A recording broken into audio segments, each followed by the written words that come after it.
Today I am making some meals for my brother-in-law and his girlfriend. They just had a baby and the baby is now 4 days old. So this morning I'm starting off with desserts. I'm going to be making cupcakes, pumpkin spice cupcakes.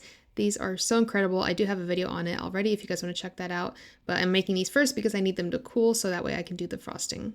I'm working on multiple different recipes at once here, so that's why you'll see me kind of jumping back and forth. So I'm getting this is ground deer, and both of them were okay with us using deer. I'm getting that ready for the manicotti because I need the sauce to kind of simmer for a little bit. I also am making cucumber cauliflower salad. I'm chopping up cucumber. I did go ahead and take the seeds out just because they can get super watery.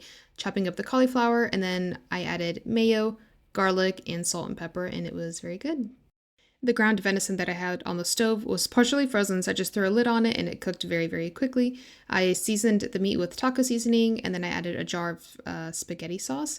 I mixed it around and I felt like it was a little too thick, so I did end up adding some more tomato sauce and a little bit more beef broth. And then you saw I took the cupcakes out of the oven at that point.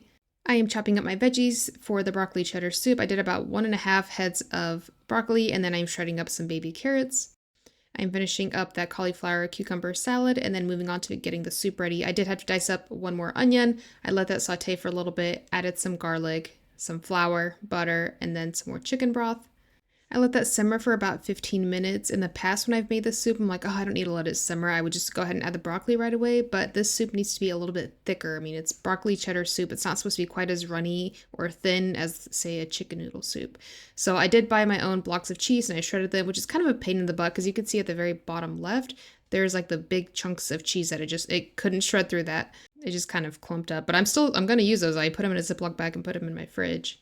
I'm doing chicken enchiladas next. I got a rotisserie chicken, got the meat off the bones, chopped it up, and then I mixed it with a little bit of green chilies, some seasonings, cheese, and a little bit of that red enchilada sauce. And I put it into 2 separate pans. That way, if they don't want to eat, 8 enchiladas at once, they can make just one pan at a time. I think it'll be a good amount for 2 adults. I am finishing up the broccoli cheddar soup. I added the broccoli. I let that cook for maybe like 5 to 10 minutes. I don't want them super soggy. I added about 8 ounces of cheddar cheese, and then I'm finishing up my enchiladas with more cheese. Whenever I wrap these with aluminum foil, I sprayed my foil just a little bit. That way the cheese wouldn't get stuck to it whenever they cooked it. Cleaning as I go, and then moving on to the manicotti.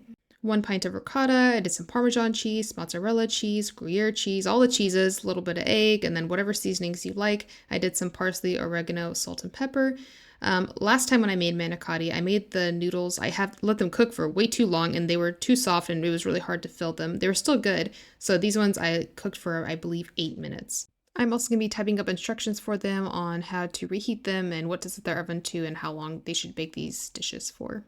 I put the broccoli cheddar soup in these aluminum foil containers. I was trying to get a good shot and it splattered all over my sweatshirt, but you know what? It's okay. It got the job done.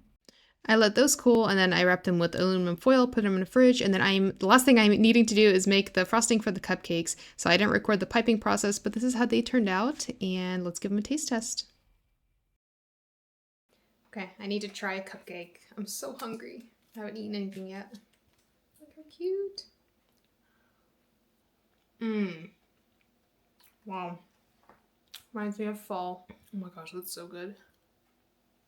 I hope you guys enjoyed hanging out with me. It is a little after 12:30. I think I started this around 9 or 10. So it took just a few hours, but it was really fun. I really enjoyed it. I hope to be able to do more of this kind of stuff in the future, but I'm going to finish my cupcake and I'll see you guys next time.